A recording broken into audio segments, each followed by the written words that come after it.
Dr. Fate, JSA, fantastic. Let's do it.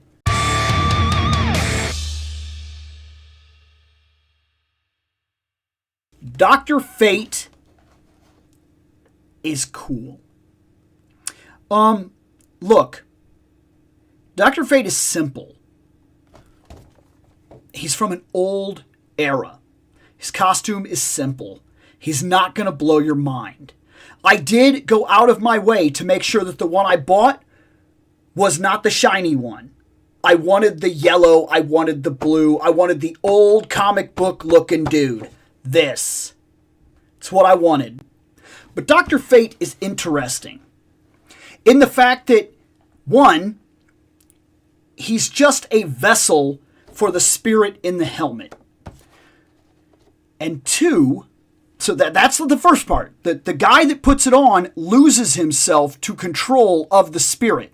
And it's actually a negative for him. The longer he spins as Dr. Fate, the more of his life he gives up and never gets back. And it kind of drives him mad. It costs him everything. And he tends to remember some of the stuff that's given to him during that time. And it's just, this is a curse. It's not just a superhero thing. It's a straight up curse. And what's even more maddening about said curse is he doesn't get to choose what he's doing. The Lords of Order choose how Dr. Fate does what he does, when he does, how he does, and how much of it he can do. That is crazy. The Lords of Order kind of oversee the universe.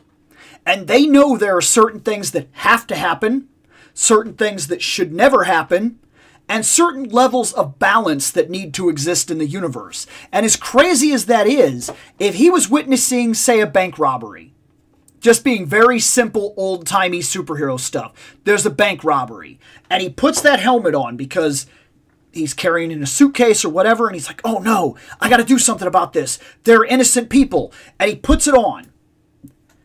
He may not stop that bank robbery. Putting it on may immediately activate the spirit. It will create Dr. Fate. And then he may very well decide that's not important right now. 10 people may die in that bank heist. But at that very moment, there's something over there that's happening. And that should be stopped. Even though it seems more minor than the thing that's going down right in front of you. People are dying. We should do something. But that doesn't matter to the Lords of Order. What matters is the order. He may very well allow something. Let me fix the camera. He may very well allow something like the entire, say, Brainiac comes to Earth to invade. Dr. Fate has a level of power that some people just simply do not know. He is one of the strongest magical forces in the entirety of the DC universe. But Brainiac is invading. And the Lords of Order may very well decide this has to happen. For whatever reason that we do not understand, they may stop his hand and say, no, it has to happen. It has to happen. Like, that is wild.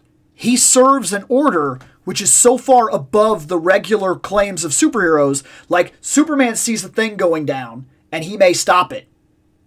Superman sees a person jump off a roof, he'll catch that person. Things of that nature. He'll stop the runaway car. He'll beat up the bad guy. He'll break through the building or do a thing or whatever because he sees it and he's like, I need to react to this now. It needs to be done.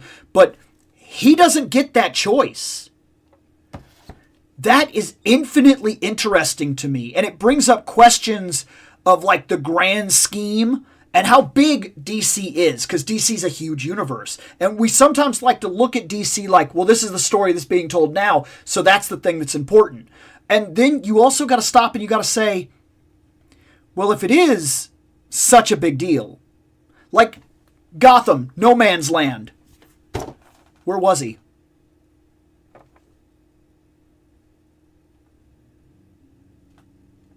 Where was he? Well, you see, in the grand scheme of things, if we're looking to retcon and we're looking to actually use headcanon and whatnot, while that was a big deal for Batman, in the grand scheme of things, it meant nothing.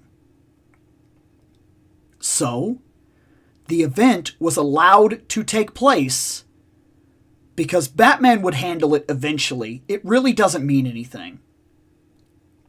We've got something else to do. Either that, or the host body has suffered so indefinitely that during the time that terrible things were taking place, he had taken the helmet off because he can't handle it. He can't handle it. And so once the helmet is removed, he will sometimes go months without putting it back on. Because if he does, he may not get to take it off again. He may lose the rest of his life to the next time he puts the helmet on. This is a curse. That is infinitely interesting. He is a very crazy character. The more you read him and the more you see some of the stuff that he's let happen and some of the stuff that he stopped and like the level of power that he actually has, it's wild, in all honesty. And that makes him infinitely interesting. And I gotta say, for his time, that design is sick. Like, you gotta give it to the time that this existed, man. JSA, that's sick. Like, that works for me. We are going to talk about something he's missing. Yeah, we're going to talk about something he's missing. Let's open him. So, Dr. Fate is right here. He's got the cape. He's got the wireframe. It's yellow. Like, it's a really good yellow. And it uses that nylon material, but in this case, I think it works. Because the yellow of this cape is like very bright and reflective and vibrant, and that really works for Dr. Fate. He's got his emblem and everything. That's cool. He's got his gloves. That works. He's got the pop boots. Those are fine. He's got the little belt buckle type of thing. This doesn't come off. One could have argued that maybe it would have been cool if this was a removable piece, or if they would have given us the other head so that you could have popped this off and put another head on there and he could have actually taken the helmet off, or if it would have like been a removable piece. It's not, and I don't think that it bothers me because I probably never would have displayed him that way anyway. He has a gun hand.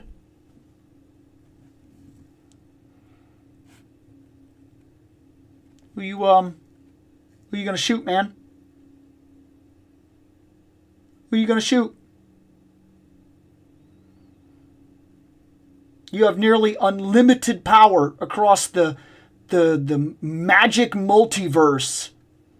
You got a gun hand. Why? Look, this hand should have been like this. Some sort of, even if it was just like this, even if they would have just painted this yellow, something where he could put his hand out. If you wanted to make the other hand punch, that's fine. He comes with no extra hands. He comes with the wrong hand on a personal level. Like how's that look? Does that look like that? That doesn't work for me. I think that is a misstep. His body's fine. He's not too big. He looks fine in terms of that. That yellow cape works. The color separation is solid. He's a very old style hero. He's got the yellow. He's got the blue. I like this. There's even like eyes in there that really work. They're very much like, pupilless eyes and everything, and the ears on the side. All of this works for me. The hand is bad. The punch hand, it's fine. He comes with no extra hands of any kind. He doesn't have a flight stand. What are we doing? And on top of all that, they messed one thing up. Heck, Even his card shows that he has a magic casty hand. This is fine. He wants to grab the cape. You want to do that pose? You can't do that pose. You don't have that hand. But he's missing one thing. If you were going to give him nothing,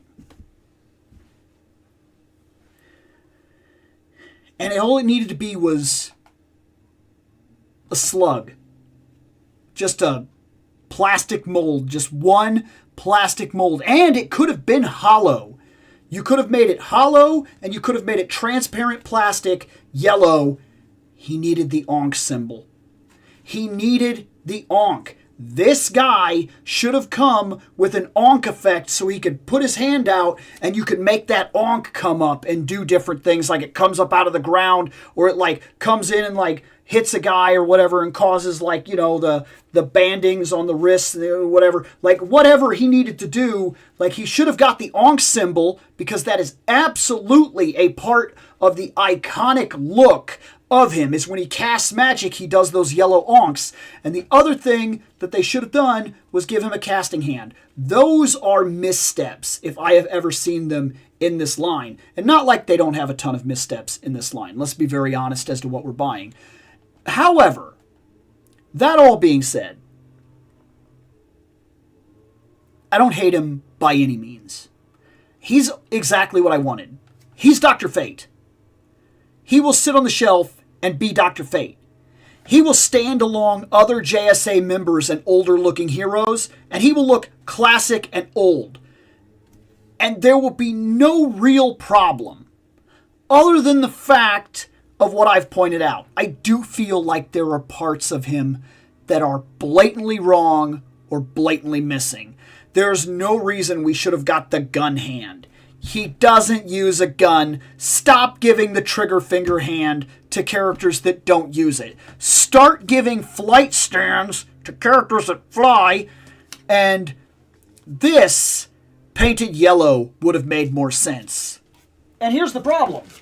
I do not collect heavy into this wave. That's my bag of hands. I got a lot of blues in there. I got a lot of naked hands. I got some heads. I can't even take hands from another character and make up for that problem, because yellow gloves are not a common in DC. In fact, I would argue blue gloves are probably the most common gloves in all of DC. Blue and white. And I don't have either of those. So I can't even fix the problem unless I go get paint, match that paint perfectly, which I'm not very good at that, and then make it work. Like find one of the blue hands that's open or whatever and paint it yellow. But then, of course, I lose that blue hand. That's my problems with him. The only problems I have with him. Otherwise, he's solid. And I'm not mad about him, in all honesty. I'm really, truly not. I think he's cool.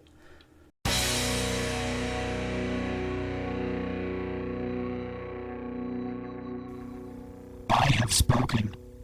Take what you will from it.